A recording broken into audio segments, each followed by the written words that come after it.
Hello, everyone, and welcome to the Empowering Women podcast.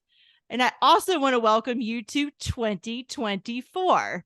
It's a year of new ideas, new possibilities, and the next bigger version of you. A huge cheers to all of that. And speaking of the next version of you, how do you feel about putting that version of you in front of the camera? You know, the true, authentic version. For some of us, we're camera ready to go. The rest of us, including yours truly, not so much. I'm not a big fan of the camera, which is why I am pushing you and me out of our comfort zone today. Today's guest, Liz Hansen, is our best guide to get us a little bit more comfortable with that idea. Liz is the owner and photographer of Chicago Boudoir Photography, a boutique studio that empowers women to feel confident in their bodies, relationships, and lives. Amen, sister. I'm so excited. Welcome, Liz, to the podcast. Hey, thank you so much for having me. I'm really happy to be here today. And Liz, I hope I got that name correct, but feel free to correct me because sometimes my pronunciation is just a little bit off. I'm just boudoir. Boudoir. Boudoir is just a fancy French word that means a woman's bedroom. Some people say boudoir, some people say boudoir. It just depends on how fancy you want to be. I had to put my southern twang onto that, so I didn't quite get the French nasal sound with it, but that's okay.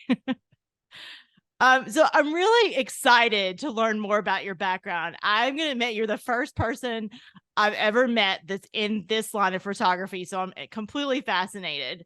So for those folks who listen to the podcast for a while, they know I love to start with learning more about folks' story. So can you share with our audience more about your story and the journey to how you got here? Yeah, of course. So I run a boudoir specific studio. I do boudoir portraits all day, every day, which is a Victoria's Secret style photo shoot experience for the everyday woman. But I didn't always do that. I started out, I studied art in college, and then I started out taking pictures of families and weddings and things. And one time about 10 years ago, I heard about boudoir photography, and my interest was piqued. I didn't know what it was. I wasn't quite sure how to pronounce the word. Is it boudoir? Is it boudoir? But I looked into it and I decided to sign up for a boudoir photo shoot for myself. Oh, wow. Well, that's a leap. All right, go ahead. Yeah, I was already a photographer, already interested in art. And, I thought my husband would really like this. So I signed up. I did not know what I was getting into. I was literally shaking in my boots, went in, did this photo shoot, and I had a confidence building experience that really stuck with me. I walked out of that studio feeling like a new person, like I could conquer the world. And so I decided that that was something that I wanted to offer to other women. So I did a shift in my business. I stopped photographing weddings and families and decided to focus just on boudoir and offer that same kind of experience that I had had to other women. Wow, I love how you tried it yourself first. So if clients come to you and they say, what is it like? You've been on both sides of the camera, so you can give them a feel for what they should expect, not just as the photographer, but I guess of the photography, if that's a word, of the person that's being in front of the camera. Because for me, that would be you're being very vulnerable in that moment. Yeah, so the way it works, women come to my studio. I have a hair and makeup artist, and they get their hair and makeup professionally done. And then we take pictures in a sort of sensual, sexy way, right? They get to choose their outfits. They can choose if they want to wear lingerie or maybe a revealing cut of a shirt or a dress, or if you want to wear nothing at all, that's also just fine. And I know that when you come in to do a photo shoot like that, this is probably out of your comfort zone. This is not something you've done on a regular basis. So I know exactly what it's like. Not only did I do that photo shoot once 10 years ago, I have done a photo shoot for myself almost every year since, so that I can remember what it's like to step out of your comfort zone and do something like this. I know that when women come to me, they are really trusting me in a vulnerable moment, and I consider that an honor. Yeah, that's really true. They are trusting you. and I had never thought about it until you and I started talking about doing this podcast about how it's a confidence building activity. And you've said, and I'm quoting you here, that you love how beautiful portraits empower women to gain confidence and recognize their inner beauty. Can you just share more about what you've experienced with your clients, a story if you have it in this respect? Yeah, so women from all walks of life have trusted me to capture their beauty. And people come into my studio for lots of different reasons. I have women who come in because they've been diagnosed with breast cancer and they want to take pictures of their body before surgery. I have clients who come in because they are celebrating a milestone birthday. They're turning 40, they're turning 50, they're turning 60, they're turning 75, and they want to remember where they are right here, right now. I have women who come in because they are expecting a baby and they want to celebrate their baby bump. I have women who are coming in after a dreadful, emotionally searing divorce and they want to celebrate feeling independent and like themselves again. I have women coming in 4 weeks before a happy wedding and wanting to do a bridal boudoir photo shoot for their groom to give as a gift on their wedding night. So, it just spans there's so many reasons that people decide to do this. Every woman that comes in has her own story, her own reasons for being there. And I believe that every woman at every age, at any stage of your journey, it's worth celebrating. Sometimes we think, well, I'm not young anymore, or I need to lose some weight, or I'm just me. Who cares about me? But I disagree. I think there are really important reasons for every woman at every stage to document themselves and to feel pampered and to feel beautiful. That is so true. How do you encourage women to try it, or do you even have to at this point? Do people probably just call you, but how do you encourage women to take that leap? I'm not in the business of convincing anyone to do anything they don't want to do. So That's fair. sometimes people come up to me and they say, like, I would never take boudoir pictures. And I'm like, all right, different strokes for different folks. But Right. what I do find often is women come up to me and say, this really interests me, but I just don't know if I have the confidence. And what I always say is this: you don't have to be confident to do a boudoir photo shoot. Just show up and I'll supply the confidence. I'm going to tell you exactly what to do and how to pose. I'm going to make this fun and easy. The only confidence you need is the confidence to show up. So people ask me all kinds of questions. What if I don't know how to pose? Don't worry, I'll show you. What if I have this scar on my back? Don't worry, we can either show it or I can Photoshop it out. What if I don't know what to wear? Don't worry, I'm going to send you a guide with links. What if I don't know what to do with the pictures? Don't worry, I've got products and I'll help you create them for you. So I'm really going to be with you every step of the way. I understand that this is not, getting naked or a little bit naked in front of the camera is not something that most people do on a regular basis. But don't worry, that's my job, not yours.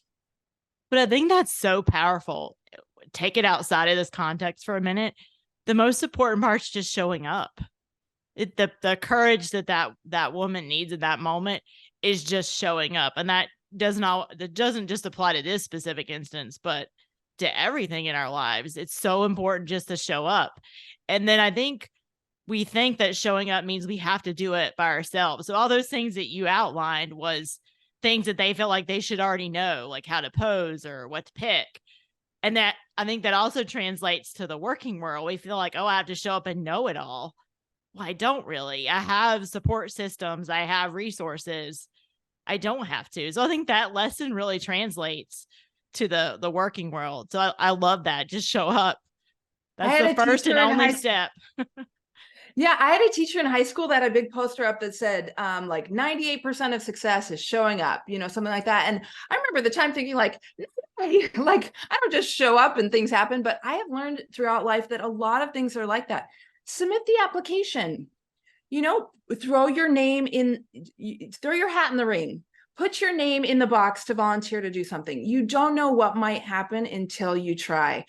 I recently gave a TED talk about what I do as a boudoir photographer, and I had never thought of myself as someone that could give a TED talk.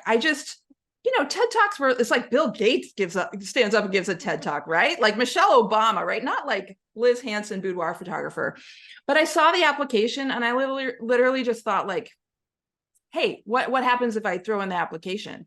Well, 6 months later, there I was standing on the TED stage talking about how nudity isn't naughty, something that I never thought I would be able to do. But if you don't throw in the application, if you don't raise your hand, if you don't show up, you don't know what opportunities you might be missing. And I will put a link to that TED Talk in the show notes. I've watched part of it. I want to finish it because you're right. Your tagline or the talk of the title of the talk was fabulous. I was like, this is great. Yeah, and I just think in so many aspects of our lives, we are nervous to do things not because we're not able to do them, but just because they're new, right? So like, especially I've noticed women, a lot of times women say, oh, I can't do that, or I'm nervous to do that, or when I try to do that, I get a pit in my stomach, and it's not because you're not capable or ready for it. It's just because it's new. And I know for me, at least, new experiences seem scary, even if I'm ready for them, even if I want them. Just the newness can be hard. But I think if you're willing to just overcome that one barrier of saying, yes, it's new, but I'm going to try anyway. Maybe I've never done this before, but I'm going to throw in the application anyway, can be a really powerful way to opening up some doors for you.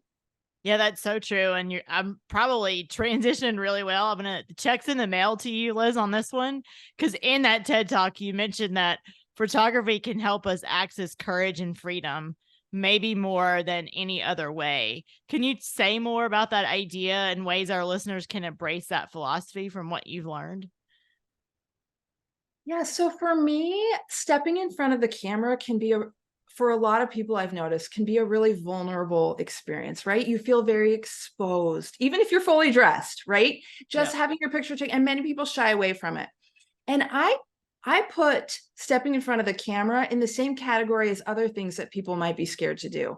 Jumping out of an airplane, getting up on a stage, going in for a job interview. All those kinds of things require you to put yourself out there, be a little bit vulnerable, and let people see the real you. I mean, maybe jumping out of an airplane doesn't require people to see the real you, but it requires a certain, there are these things in life that require us to kind of, I look at like put aside our ego, put aside our fears, and allow ourselves to be vulnerable and try new things.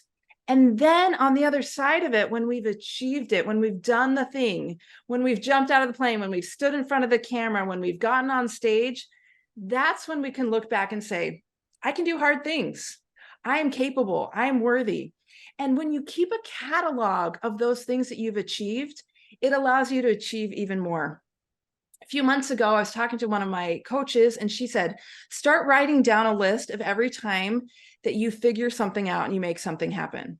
And I was like, why? And she's like, because you need to catalog for yourself and for your brain that when problems come your way, that you are able to solve them.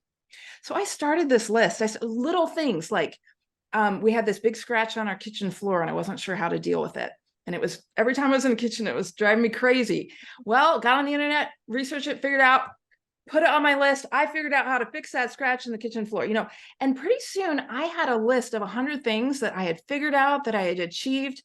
And looking at that list, some of them were really small, some of them were bigger, helped me realize the capabilities that I have and to know and to give me the confidence that when barriers and problems come my way, that I can say to myself, I've figured out hard things in the past and I'm going to be able to do that now. So I believe that photography can be one of those things that you can put on your list. I stood in front of a camera.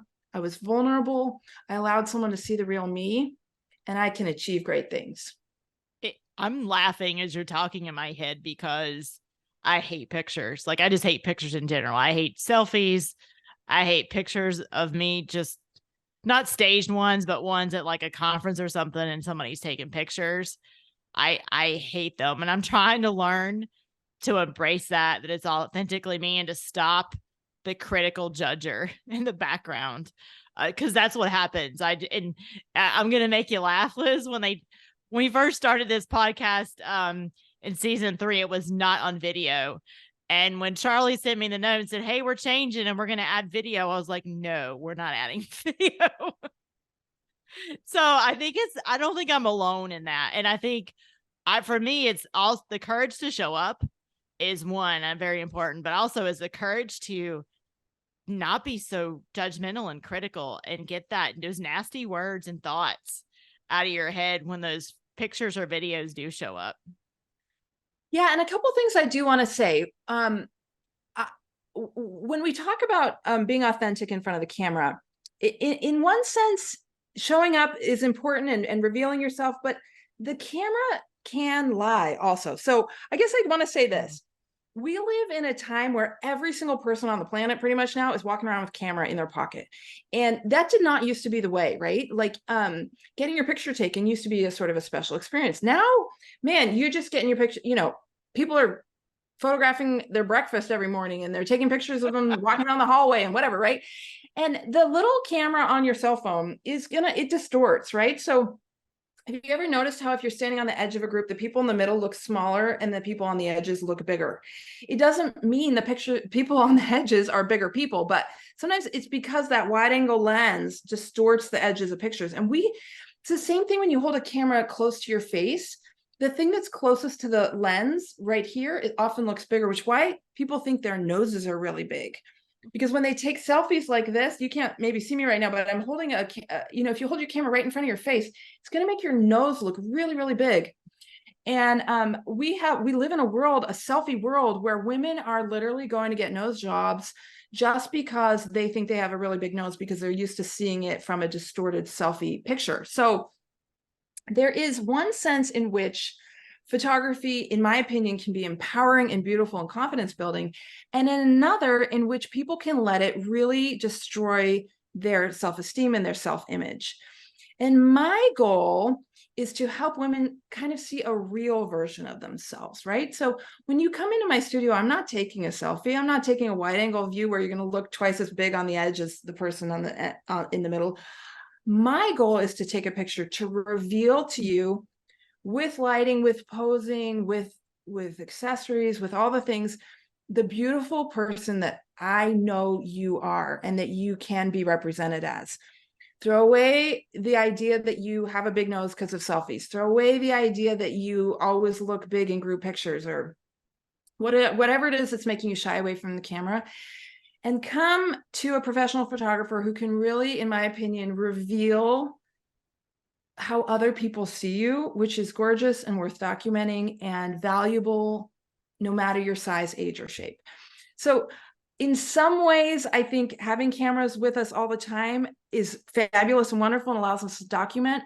And in other ways, it is creating a distorted view of reality that is forcing women into weird boxes that don't really exist. It's funny that you say that because sort of like, I'm going to go back to your coach that told you your list of things that you were able to solve. It's almost like you can keep those pictures as your list.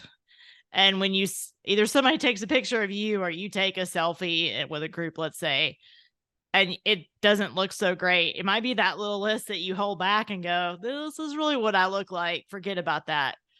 Oh, absolutely. And I think every woman should have, I think every person should have that. I think you should have things that you can go back to and say, this is where I feel most like me, and this is what I'm going to honor. And other things I'm just going to I'm just going to let go. I'm not going to let that bother me today. That's a good point. So I'm going to transition a little bit because I want to talk about professional headshots. I've been in this quandary and it's something I want to talk about today. I always thought I should go for the formal pantsuit. I've been in corporate America my whole career, so I've been trained, let's call it that way. And I realized along the way, and I shared this with you before we started, that look was not for me. And I had a really good friend who's also a photographer, and she encouraged me to test those boundaries. And I love the result. So why do you think women are reluctant to embrace their authentic self when approaching professional photography? Professional pictures for a long time have been in this little box where it's like, I have to look at the camera and I have to have like the background has to be a little bit gray, but also maybe a little bit like spots, like almost like we took school pictures, but then we grew up and they still look Yeah. like school pictures, kind of. Oh, that's a great analogy. That's exactly what it is. It's like class pictures just move forward a lot of years. Yeah, exactly. Right. And I have to have a blazer on, and I have to, be turned 45-degree angle, and, it has to look exactly this specific way, or it's not a quote unquote headshot. And I think that comes from an idea of kind of like, everyone in corporate has to be the same, or, we have, if I don't fit into this box, I don't want to stand out because I want to, something like that. But I will tell you this, photography's come a long way and corporate pictures have come a long way. And the headshot is no longer your grandma's headshot, right?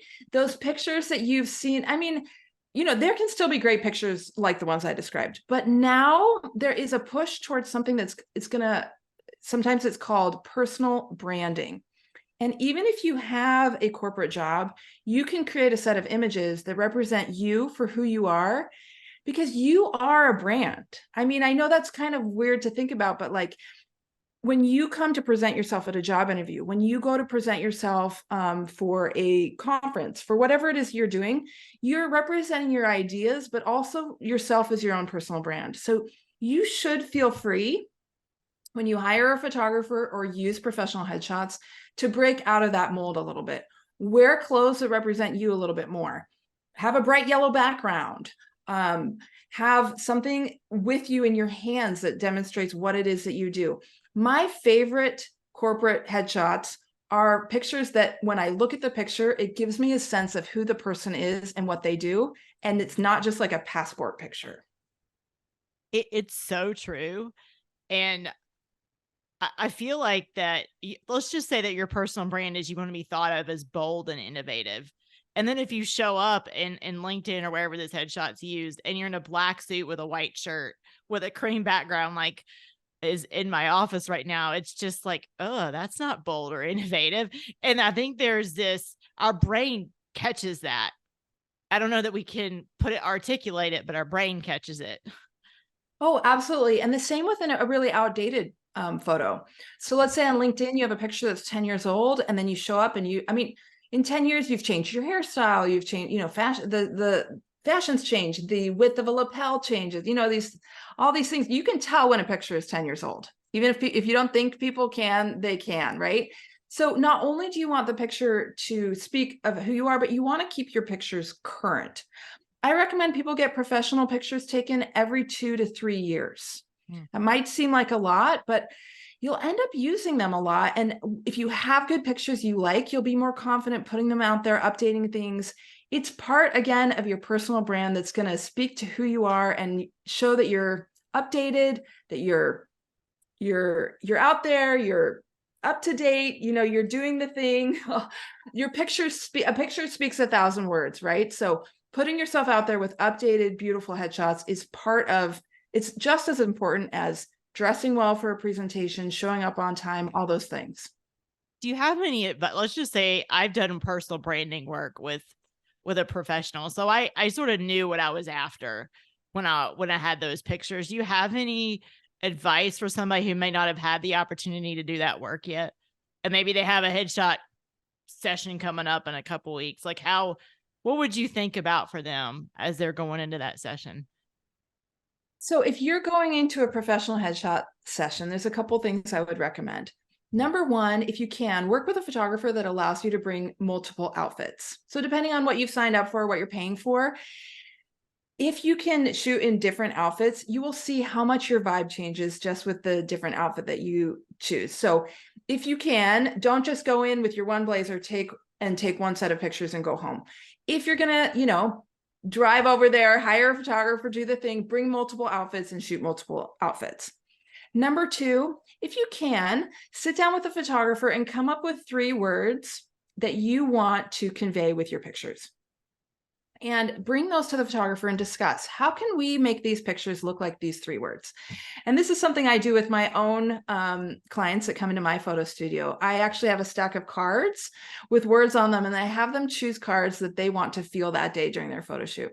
So your photographer might not initiate that with you, but you can, as the client, walk in and say, I want to look bold, innovative, and forward thinking, or whatever it is that you want to convey. If you can think about that before you go into your photo shoot, that will help your photographer select the lighting, the backdrops, and the poses that he or she is going to use for your photos so that you can really convey what you want.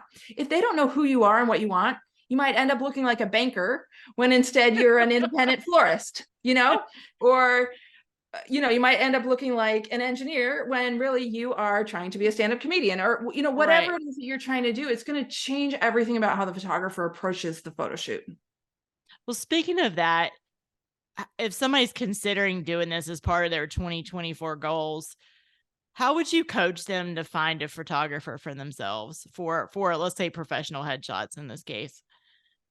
Okay, two things I definitely recommend when you're looking for a photographer. Number one, get online and look at their work. I mean, I know that sounds obvious, but the pictures they take of you are likely to look like the pictures that they are posting. Sometimes people look at a photographer and they think, well, they're a photographer. I know all their stuff looks like this. I need something else, but I'm sure they can do it. The thing is, maybe they can, but you're going to get the best results from hiring a photographer whose website and portfolio looks exactly like the kinds of pictures that you want to get. So, for example, if you want pictures of yourself working in action, like let's say you're a chef and you want pictures of yourself chopping and cooking in your restaurant, look for a photographer that has pictures on their website of people at work and not just sitting in front of a backdrop, right? Because this is going to be a photographer who knows how to bring gear on site, knows how to light in a restaurant, in a place where it's not a photo studio. Does that make sense? So Yeah, number it one, makes complete sense. and I mean, interestingly, I have people all the time call me and ask me to photograph their weddings. I have no pictures on my website of a single wedding. And they just think, well, she's a photographer, she can do weddings. But truly, shooting in a studio and shooting at a wedding requires a different skill set and a different set of lenses and all kinds of things. I mean, yes, could I show up with a camera and take some pictures at your wedding? Yes, but would it be the same beautiful experience that you would get from someone who is really, really experienced and knows how to shoot a wedding? No, right? So that's going to be the same with your corporate headshots or your personal branding shots. You want to look for someone who's really creating already and is really good and specialized in what you want to create specifically. That might require you to do a little research about what you even want. Do you know what you want out of your pictures? And looking at websites can give you some ideas. So that's number one, look at their website and hire a photographer who is really producing and showing on their website really, really similar images to what you want. And then number two, I always recommend talking to your photographer on the phone before you hire them. Again, this sounds really simple, but I have people all the time who say, oh, can't I just book on your website? Why do we have to have this phone call? And for me, it is really, really important to speak directly with every single person before they come to my studio to make sure that I'm the right photographer for them and that I can create the images that they want. Photography is very individual. You're an individual. Everything is custom, right? Like this isn't outsourced to a company overseas. This is you and me creating literally a piece of artwork with you as the star. So in order to be successful in creating that beautiful image, that perfect headshot, that image of you at work, that image that conveys what you do, I think it's really important to chat with a photographer and make sure that you're both on the same page. So a quick phone call. Don't just book the first person online that you find availability for. They may be great, but a quick phone call will make sure that you find the perfect photographer for what you're looking to do. I think that, what really, as you were talking, clicked for me is having your picture taken, regardless of whether you're wearing clothes or not, is a very intimate, vulnerable moment.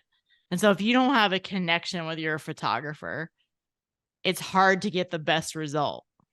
That's what just really clicked for me. And I think that's why this session with my friend worked so well. I don't know, that's her expertise. So that part might have been not aligned. She does a lot of different things. But what was aligned was we're very connected as people. And so I felt comfortable in being vulnerable in that setting. Well, and photographers can be good at lots of different things, but they can't be the best at photographing you if they don't know a little bit about you and what you want. right? It's just impossible to know. If you walked in front of my camera and I knew nothing about you and nothing about what you wanted, I mean, yeah, I could take a picture of you, but might not meet your goals for what you wanted out of the image, right? So the communication, like you said, is really, really important because this is a custom, intimate experience, no matter what kind of thing we're creating. Yeah, good point. Well, I'm going to transition into something I did not include on the outset, which is outside of your boudoir photography business, you have also launched an endeavor called $1 Million Studio. So, can you tell our audience a little bit about its purpose and how that's helping you change the face of photography? Yeah, so $1 Million Studio is a coaching and education platform for photographers to help them run a profitable business. Mm. So you have to understand, a lot of photographers are really good artists. They're great with people, and they are terrible with money in business, right? It's different skill set, you know? So there are tons of photographers out there that are excellent artists that create beautiful images and are not making any money.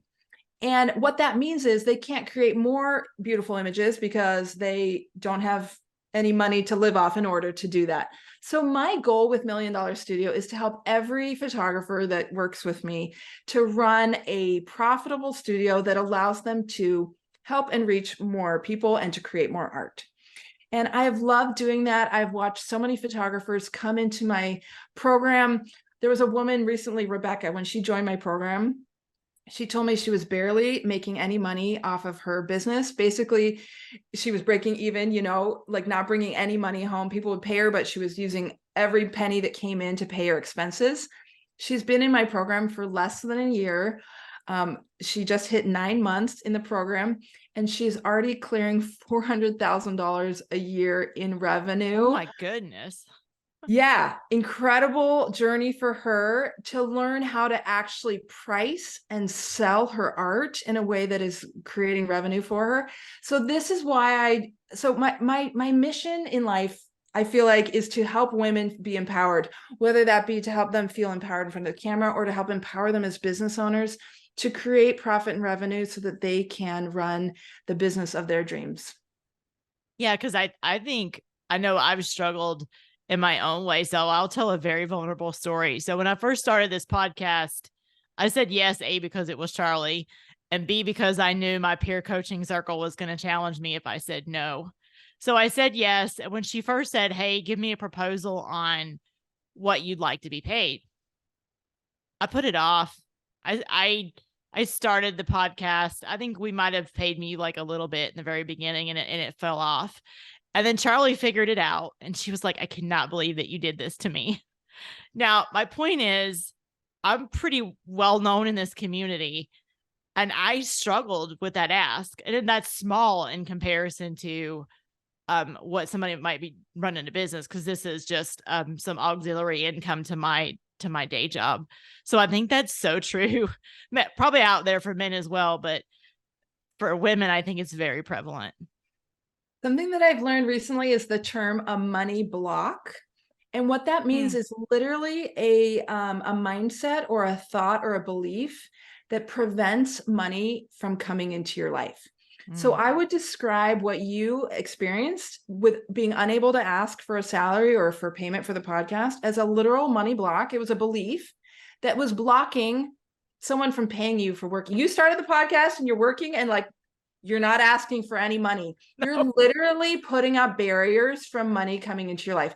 And men might do this, but women, it's really easy for women to put up blocks from money coming into our lives because for many decades and maybe for many generations, women have been socialized to do a lot of unpaid labor, right? So for generations, there are women who, did a lot of the cooking or the cleaning or the child raising or the volunteering at schools or whatever, and have just been used to doing a lot of unpaid labor. Whereas on the whole, men have not been socialized to do a lot of unpaid labor, right? And I'm cutting, very broad generalizations here, of course, but like, think about your mother or your grandmother or your great grandmother versus other men you might know. Did they do a lot of unpaid labor? I know mine did. I know both my mother and my grandmother lived their whole lives working really hard, raising families and not being paid at all. They were both stay-at-home moms. And that is an immense amount of labor. I'm not saying it wasn't labor at all, but it was unpaid labor, right? Right. And so a lot of us come subconsciously or not, we have this belief that maybe good women don't ask for money, or maybe good women, don't get paid a lot. And maybe I should volunteer more and do more unpaid labor. Maybe I should just do this podcast for Charlie without being paid because, she asked me to, right? And I'm not saying we shouldn't volunteer, and I'm not saying we shouldn't take care of our families, but when there's opportunity for money to come into our lives, sometimes we put up these blocks and literally don't allow money to come into our lives because of a psychological belief that somehow money is bad, that it will change us, that we don't deserve it. And one of the things you have to do is, the only thing you can do to get rid of those money blocks is work on your own mindset and shift how you believe and feel about money. Yeah, and we won't go down this tangent, but it's part of the reason for gender wealth and equity. But we won't go down that entire pathway. One thing I want to circle back, we talked briefly before we pushed the record button.